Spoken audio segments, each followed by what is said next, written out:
And welcome to the 3-point review. This is where we get 3 points from the past game week. Premier League, obviously. We don't really cover anything else. I don't have the badge on the shirt. Yeah. Fake it. And we just give you some points that we want to talk about. Maybe something that we found interesting, controversial. So I'm going to let you start us off. What is your first point of the week? Well, if you watched our results video, you'll know that United lost 1-0 to Spurs. Could have been worse, could have been better. Who cares? We played like shit. Formation is bad. You can blame that on Amorim. Whatever. We could have scored. Garnacho's wasteful. Xerxes wasteful. Blah, blah, blah, blah, blah. Oh. Our bench had one senior player on it. That's crazy. It's beyond crazy. It's unfathomable. There was a moment of respect before the game of where Ange and Amorim both agreed the United job has more pressure than the Spurs job. It's true. They both said they're both under pressure. There's no doubt about that. Yeah, I know. But yeah, it was interesting to see them both agree. I mean, good that we've established that. It is the highest pressure job in football. Definitely. Our luck. Whether it's luck or whether it's the training program or whether it was a certain exercise, it's not helping us. Yeah. If you aren't playing well and you've got all your players, you can kind of fix it, see what works, see who needs to go. We haven't had a lot of our first team players in spells this season, whether it be Shaw, even Mount. Mainu was out at the beginning of this season. And then now Mainu's out for the season now. Yeah. He's played the middle chunk and he might be out again. And arguably your best players now out for the rest of the season with an ankle injury. Amad Diallo. That's the one. Amad Diallo out for the season with he's doing ankle surgery. He's got ligament damage. It all came at once, by the way, because I remember I took the screenshot. It was Ugarte, Collier, and Mainu are out, and I was like, "Fuck!" Well, Casemiro starting, which he did, because we have no midfield. And then Eriksen got ill, so really we had no midfield. Jesus. Then it broke that Ahmad was out for the season, which, yeah, I mean, if the season wasn't a write-off, it really is now. I mean, the fact that the league was already done, but we had a chance in the Europa League to qualify for the Champions League. We had a chance in the FA Cup to qualify for Europa League, or even just get more silverware. It looks like that's all done. And I don't know what happened in training this week. Were they MMA fighting? Were they trying to do parkour off the top of a 3-story building? Parkour! I do not know what is going on. Michael Scott must have come in and given them all these exercises. Yeah, 100%. Because I honestly, Sandro Martinez is out for the season as well. You've got Casemiro and Bruno in midfield. Unction. The unction, right? Jesus. And then on top of all of that, you've got Bruno, like I mentioned earlier, playing up to cover for Xerxes' lack of defensive work rate. And you've just got Casemiro, 33-year-old Casemiro. I feel bad for him. He's trying his best. It's not even his fault. He's just shit old, but he's being forced to cover a whole defensive line really by himself. It's so funny because he actually didn't even get breached. Like their goal was from a rebound, so he did decent. He did decent.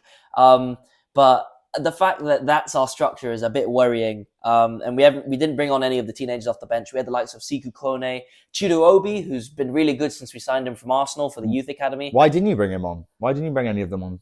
Did you need to speak to Ruben Amorim? He played the whole 92 minutes with those 11 players.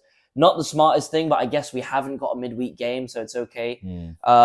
It's very worrying, and the fact that the looming reality of Ineos or Amorim or the board or all three deciding to let Rashford go, even though he was out of the picture, not playing well. Anthony, who's been shit since he joined, you're letting 2 attackers go, is what you see on paper. 2 attackers. And you bring in 0. So whichever way you look at it, you are losing options where we are not, I wouldn't say in a relegation battle, but we are in a place where we've never seen the club since the 80s. You know, we are in the bottom third now, and there's no way out. You've got Højlund, Xerxes, Garnacho. That's it. You know what the thing is? I'm getting a bit sick of this talk as well about, you know, this is Manchester United. I'm just sick of that narrative now. Like, what is Manchester United? That should be the question, because realistically, nobody knows where this club should be. There's no like realistic expectations for them to be meeting Champions League football every season. No one expected them to get Champions League this year. A lot of people did. I'm sorry, but I just don't see this thing about, this is Manchester United. The standards have dropped, brother. They've been low since 13? Yeah. They've been up and down and up and down. It's not consistent enough. Like, I think City have been consistently good since Yeah. 2013, 2012, Yeah. if that, right? They've been consistently good. That's why they're the best team in the league right now. Everyone expects City to either win the league or come second, right? Manchester United have been so inconsistent, you just don't know anymore. Yeah. So I'm sick of this narrative where it's like, oh, well, this is Manchester United. They should be doing better. Should they? Look at that squad. Do you really think they should be doing better? Better than 15. 100%. Bro, if you look at that squad, there are 14 teams higher than you with better squads. Yeah, because of the performance. But the thing is, right, if you look on paper, you look at these players, Højlund wasn't bad last year. Bruno was all right last year. Garnacho was all right, better last year than this year. Rashford should have done more when he was here. Like, all these players did better last year. Some of them were even better the year before. So you've got players, whether it's the players underperforming, whether it's the tactics, they can't fit into the formation, which I don't buy, by the way, because they were shit under Ten Hag as well. Yeah, it's true. Whatever you draw it down to, we have to actually humble ourselves, look at it and be like, you know what? Yes, we are United. Yes, we do want to get back to where we were. But where are we right now? Think in the short term, by the end of the year, fucking try to get mid-table. Try to go far in the cups. You've got to stop Gary Neville crying on commentary. The formation is going to be fucked, obviously. Casemiro has never played in 3-4-2-1 in his life. He's played 4-3-3 his whole career. He won Champions Leagues like that. On top of all of that, he's 33. That's just one example. But everyone just needs to chill out, man. We are shit. I was getting mad too, but when I thought about it, I was like, this is what we all wanted. We wanted a reset. We wanted the season to be a write-off. It just doesn't help when things like the ticket prices are going up and they are making 200 more redundancies. On to our second point. I guess we can just go over some of your transfer strategies. I have to. You do have to. Ugh. That's my point. I personally believe, and it's not just me, let's be honest, everybody knows that United have gone through this cycle of every season trying to sign the next best thing, and it just never works out. Yeah. Would you say that? Yeah. I genuinely will. I'm going to read you a couple of signings that your club has made. I'm gonna give you the price. I'm gonna say, do you think they were worth that money or not? Okay. It's gonna be, oh man, there's only gonna be like one or two, which I say yes to. Genuinely, not even a joke. Right, let's just go straight away. Anthony, 95 million. Okay. No. That's euros. This is euros, by the way. Yeah, this is all euros. Casemiro, 30 years old, for 70 million euros. 70 million euros for one Carabao Cup. Yes. No, okay. No. So that's 0 for 2 right now. Yeah. Martinez for 60 million euros. Not worth that much. I can say no. Honestly, he's not worth that much. I don't want to say no because he is a good defender, but he's been injured too much and he hasn't looked the same since he had his injury 2 seasons ago. And by the way, this is all 2024, no? Yeah. This is just Ten Hag's 2024. first season. Yeah. Malacia, 15 million from Feyenoord. Yeah. You think he was worth it? 12 million. The thing is, worth it is the wrong word. I think it's fine. No, give me that. We're talking about value for money. Okay. Give me that point. I mean, okay, we'll give it. But 12 million is a nothing player. He died for a whole year. Yeah, I know, but it's 12 million. It doesn't matter. Okay, that's fair enough. You know, won't pay 3 million for the All Blacks or making 200 redundancies. This is before Ineos. This is just Glazer's bums. Doesn't matter. Literally. Doesn't matter. 73 million euros for Rasmus Højlund. No. I can't believe we even acknowledge that. Can you imagine, by the way, that we could have got Kane for just a little bit more? But we decided to take the long-term option. And I remember we spoke about it on the podcast and you were like, yeah, we're taking a risk, but like, what if it pays off? And we're like, yeah, I mean, it would have been great. Yeah. It's not paid off. The thing is, there's still time. But also, at the same time, I don't know how much time they're going to give him. And that's the thing. 70 million, you want results straight away. Like, he came into squad, he was basically the first striker. I mean, you'd expect, firstly, he shouldn't have been the first striker. That was stupid from again, transfer policy. His first season was all right. For a first year, I think it was fine. You expect him to improve this year. It's got worse. So I'm going to say no. No? I'm going to just quickly mention something to you. You signed Mason Mount for, what was it, about 60 million euros? Yeah. This is the problem with United's transfer strategy. Always going for the big money, big players, signing the best thing. Johnny Evans, you signed him on a free transfer from Leicester. Yeah. Johnny Evans has been more beneficial to Manchester United than Mason Mount, Anthony, Malacia, all for free. And by the way, this is a 35-year-old Johnny 36, Evans? 37, bro. 36, 37, exactly. But that's because he knows what the club's about. He was a part of the Champions League winning team. He was part of those Premier League winning teams. You can see the difference. A 36, 37-year-old knows how to play for the club. And all these bums that we bring in on, fuck knows how big the wages are. Yeah. Don't know what they're doing. Mason Mount, by the way, Chelsea fleeced us. Fair play. Just say, you spent 200 million this year. 200 million euros.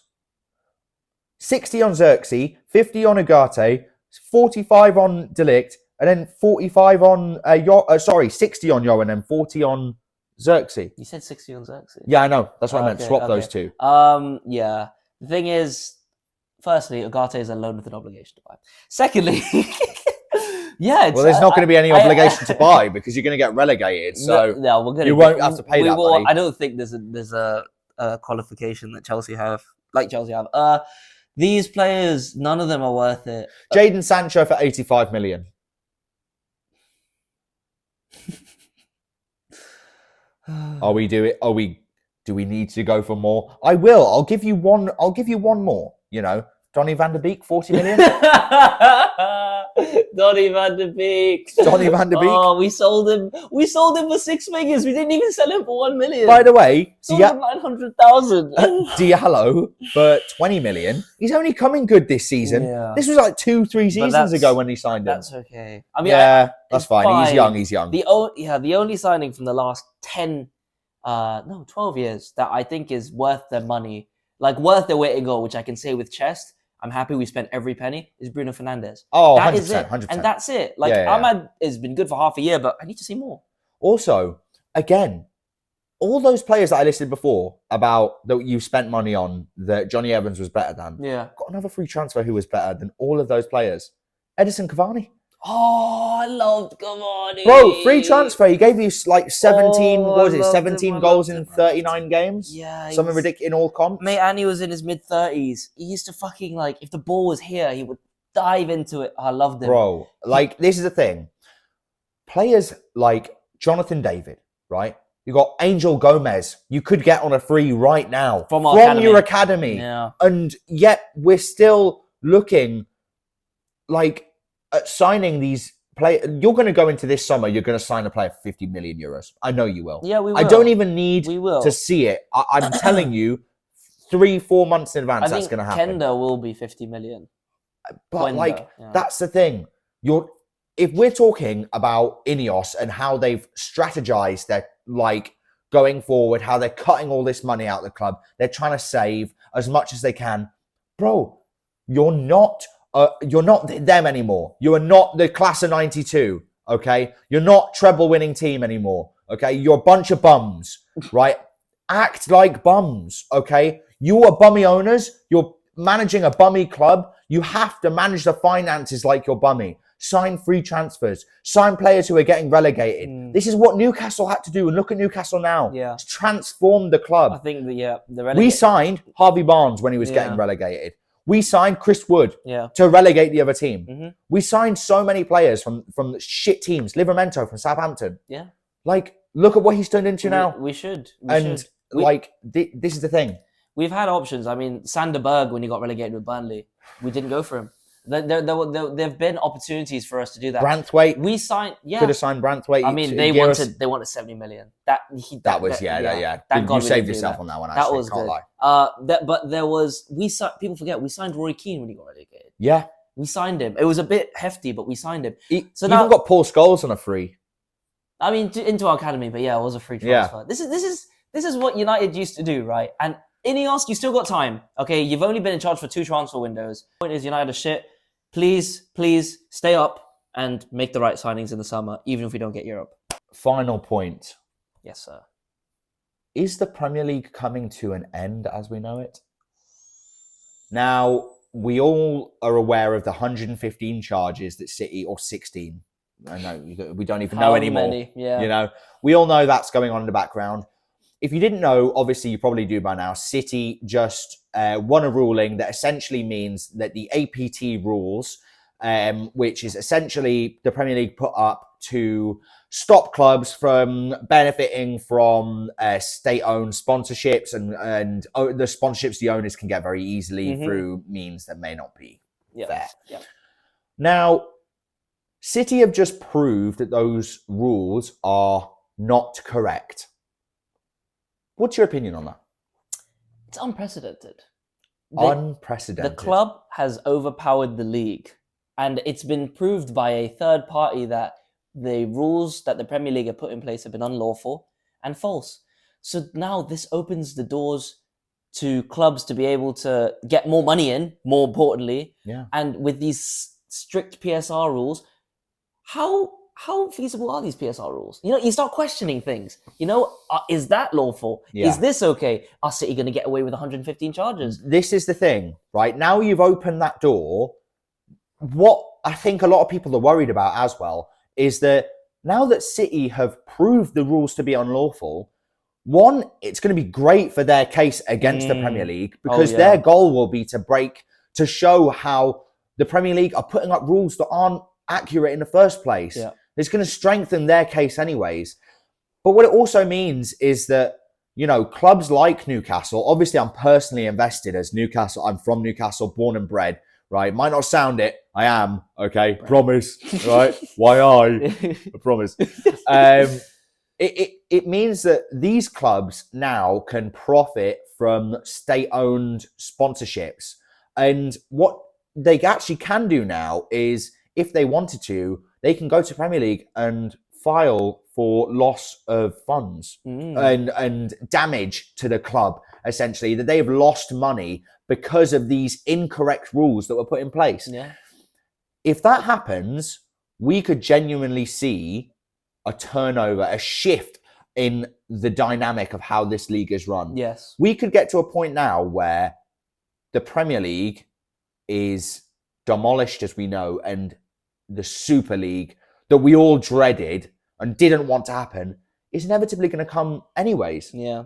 And I mean, Manchester United were part of that originally, of course, weren't they? Of course. What was you? Were you for, against? We were all strongly against it, I think, like as in me, you, and everyone else we knew. But the more you look at things like how much the Premier League are clamping down and stopping teams from spending, it's fine now, like in terms of, oh, we can't do this, we can't buy this player. But give it 5 to 10 years, every English club is going to be behind other European clubs. It's going to be back to how it was in the 2010s. You know, you go through the 2010s, how many English teams made Champions League finals? United at the beginning, Liverpool, twice, maybe, but only one team won it. Tottenham. Only one English team won it. Okay, Tottenham, but only one English team won it. Like, that's it. You, ideally, as the Premier League, as the English Football whatever it's called, the Football League, you want an English team to always be present in Europe's Premier competition. Surely, you'll want to make the league and the teams as competitive as possible. If not, you lose prestige as a nation, as a league, and then you go down in the UEFA rankings. Yeah. All these, I don't know why, but the Premier League have become so big for their boots that they want to be, you can't tell me what to do. Sit down. You want to buy players? Oh, fuck off. I'm a dog now, am I, Premier League? Yes, you are. And you know what's funny? The fact that it's unfair for the clubs who have been sitting there, like my club, for example, who have had this massive cash injection, but are sitting here with our fingers firmly up, you know where, and we can't use that money because of these PSR, APT rules that unfairly limit clubs from doing that. I mean, Chelsea have been doing it for years. City have been doing it for years. Even United, they've been spending more than they actually can for years. And now we're at a point where, I mean, I feel it. I know it's not fair. Like, I know for a fact that Leicester can't spend the same money that Newcastle do. Their owners aren't as rich. Nobody wants football to be about the money. Nobody wants that. No. But it's been that way for like 20 years now. There's no point in hiding it.